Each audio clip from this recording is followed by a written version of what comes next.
चली गई। हम और आप तो क्या क्या कर बैठे। इसलिए कहते क्रोध नहीं करना चाहिए, पर ये कहने की बात है, क्रोध तो आ ही जाता है।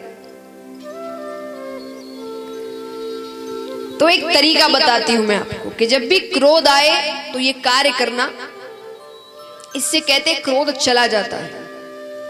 चला दो कार्य होते हैं, एक तो क्रोध चला जाएगा, दूसरा जिसने क्रोध दिलाया है उसे क्रोध आ जाएगा। अब आपको क्रोध कब आता है? कोई व्यक्ति आपके सामने कुछ ऐसी बातें कर रहा है, ऐसे कार्य कर रहा है जो आपको अच्छा नहीं लग रहा, तो आपको क्रोध आ जाता है, आप चिल्लाते हैं उस पर।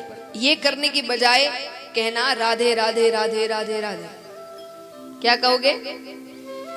मन में नहीं कहना है, उससे क्रोध नहीं जाएगा, जोर से कहना है। 2 बार कहने से क्रोध नहीं जाएगा, जब तक नहीं जाए तब तक कहते रहो। क्या कहोगे?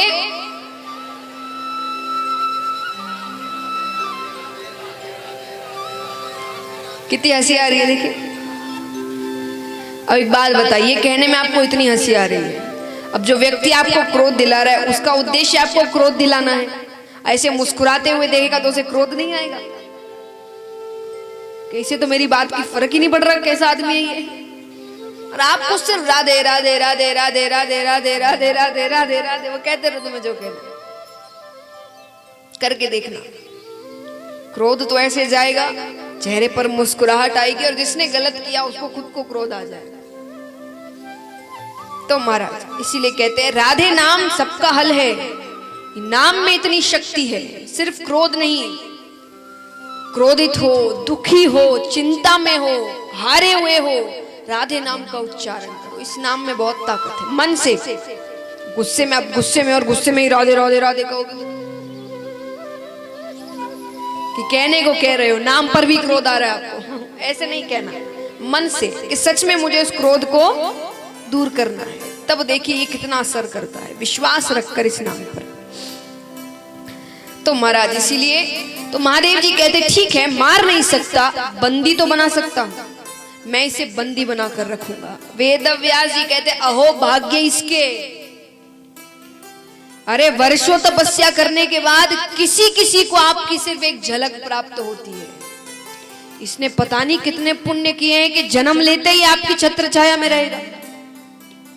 महादेव जी कहते ठीक है, मैं 1 वर्ष की समाधि लेकर बैठता हूं, क्योंकि बालक को जन्म लेने में कितना समय लगता है?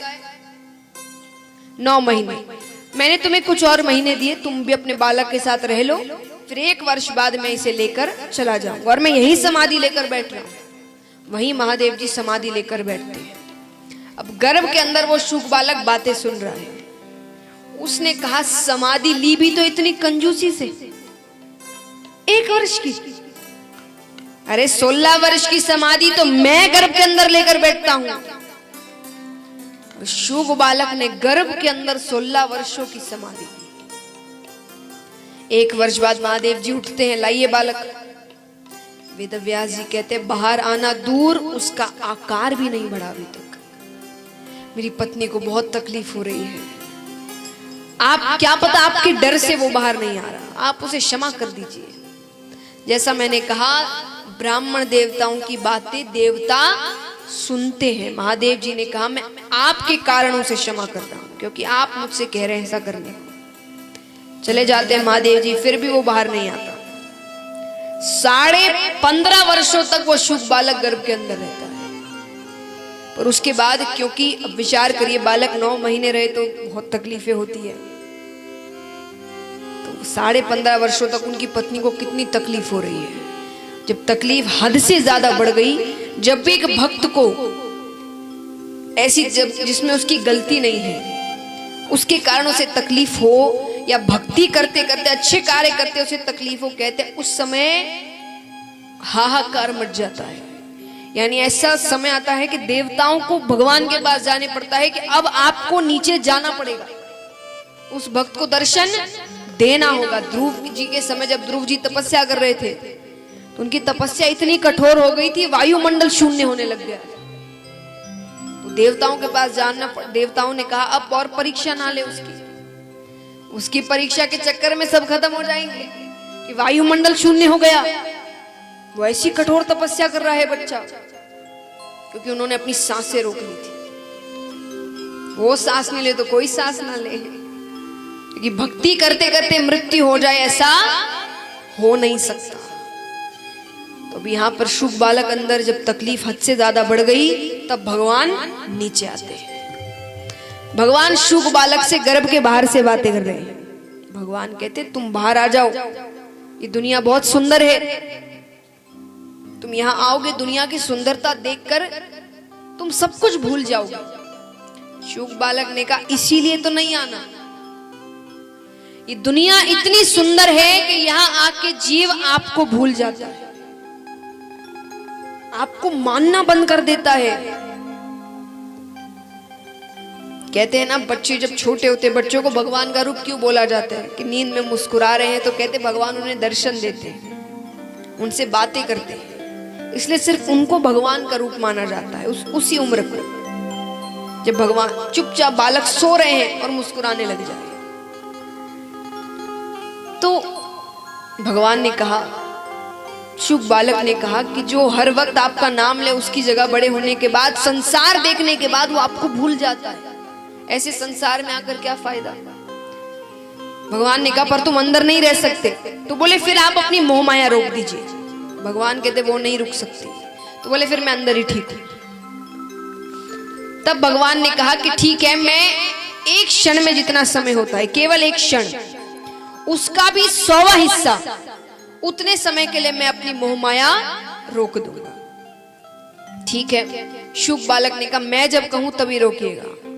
वो अंदर तैयारी कर लेता है बाहर निकलने की, और भगवान से कहते ही भगवान अपनी मोह माया रोकते हैं, और उसी वक्त गर्भ के अंदर से साक्षात श्री सुखदेव मुनि महाराज प्रकट होते हैं। बोलिए श्री सुखदेव मुनि महाराज की। ऐसे श्री सुखदेव जी को हम शत शत प्रणाम करते हैं। इस प्रकार सुखदेव जी के अवतार की कथा है। अब चलते हैं नैमिषारण्य वन में। कल तक आपको अलग अलग जगहों से कथा सुनने को मिलेगी। कल से हम सुखदेव जी से कथा सुनेंगे। राजा परीक्षित और सुखदेव जी के बीच जब कथा आरंभ हो जाएगी, तब तक अलग अलग जगहों से कथा सुनते हैं। अभी तक सुनी महादेव जी और पार्वती जी के बीच की कथाएं। अब चलते हैं नैमिषारण्य वन में, जहां 88,000 ऋषिगण बैठे हैं। उनमें सबसे बड़े ऋषि है शौनक ऋषि, इसलिए सबको शौनकादि ऋषियों के नाम से संबोधन करेंगे। उन्हें कथा सुना रहे हैं सूत जी। शौनकादि ऋषि सूत जी से कहते हैं कि प्रभु आप हमें ये बताएं, क्योंकि हम अज्ञानी हैं और आप में एक नहीं, दो नहीं, करोड़ों सूर्यों के समान ज्ञान रूपी प्रकाश है, कि कलयुग में जीव का कल्याण कैसे होगा। शौनकादि ऋषि कहते हैं अज्ञान ध्वंत विदवंश कोटि सूर्य समप्रभा सूता क्या ही कथा सारम मम कर्ण रसायनम, कि जीव का कल्याण कलयुग में कैसे हो।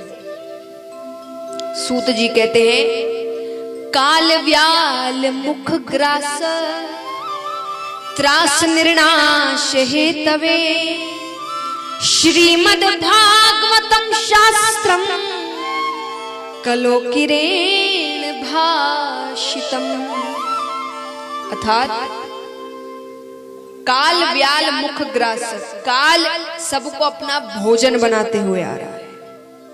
इसका अर्थ है आयु निश्चित है, सबकी मृत्यु लिखी गई है, और वो सबको अपना भोजन बनाते हुए आ रहा है। कहते हैं कि एक बच्चा जन्म लेता है, जन्म लिया तो अब वो बड़ा होगा कि नहीं, इसमें कोई संदेह है। संदेह यानी डाउट, कोई डाउट है, ऐसा हो भी सकता है, नहीं भी हो सकता है। तो वो बच्चा बड़ा होगा कि नहीं होगा इसमें संदेह है? हाँ या ना? सोच समझ कर बताइए। कहते ना पेपर में क्वेश्चन ठीक से पढ़ो फिर उत्तर देना। बच्चा बड़ा होगा कि नहीं होगा, डाउट है? किसने कहा नहीं है? इनकी भगवान से बातें होती है किसकी आयु कितने तक लिखी है? नहीं पता। उम्र कैसे पता आपको कि किसकी उम्र में कितनी उम्र? कई है जो 100 वर्ष भी हो गए जीवित है अभी तक, कोई 60 में ही चले गए, कोई बहुत छोटी उम्र में चले जाते हैं। आयु किसी की नहीं पता आपको कि किसकी आयु कब लिखी गई है। तो बड़ा होगा कि नहीं होगा संदेह है। पढ़ाई करेगा कि नहीं करेगा संदेह है। क्या पता नहीं मन हो उसका पढ़ाई में, ना करे वो पढ़ाई। शादी होगी कि नहीं होगी संदेह है। क्या पता ना हो शादी, कोई ना मिले, वो खुद ही ना करे। बच्चे होंगे कि नहीं होंगे संदेह है। वो मरेगा कि नहीं मरेगा संदेह है। कोई संदेह नहीं है। जन्म लिया है तो मरेगा। ये जीवन का सबसे बड़ा सच है, इसको याद रखो। कब अंत समय आ जाए किसी को नहीं पता। उम्र के भरोसे अपने कर्म ना छोड़े।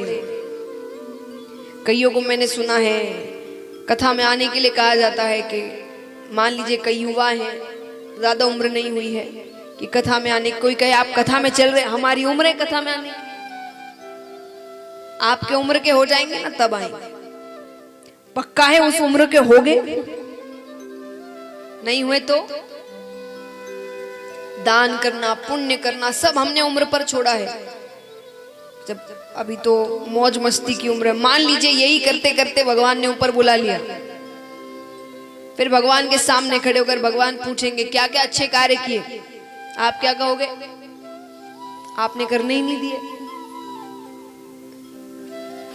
हमने तो सोचा था उस उम्र में करेंगे। तब भगवान कहेंगे मुझसे कोई कॉन्ट्रैक्ट साइन करवाया था कि इतनी आयु रहेगी? मैं तो हमेशा से कहता आया हूं, संत कहते हैं, कथाओं में कहा जाता है। भगवान कहेंगे कथाओं में कहा जाता है। बोले कथा में भी कहां जाने दिया आपने? उसके लिए भी तो उम्र रखी थी। तो उम्र पर कार्य मत छोड़िए, अपनी मन की इच्छाएं पूरी करिए, पर भगवान की लीलाएं सुने, समझे, क्योंकि उनमें सीख है। जीवन कैसे जीना है, क्या करना है। तो महाराज सूत जी कहते हैं कि आयु निश्चित है, पर इस छोटी सी आयु में अगर कोई कल्याण करवा सकता है तो वो है श्रीमद् भागवत कथा।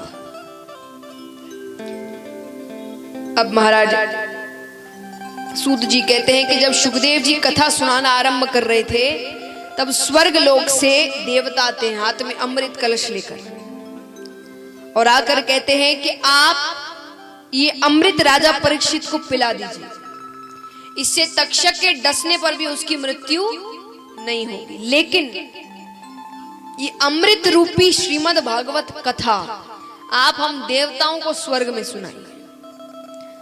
सुखदेव जी सोचते हैं कि देवताओं के पास कल्याण करने के कई साधन हैं, जो भगवान के पास रहते हैं, जब मन चाहे भगवान के पास चले जाते हैं।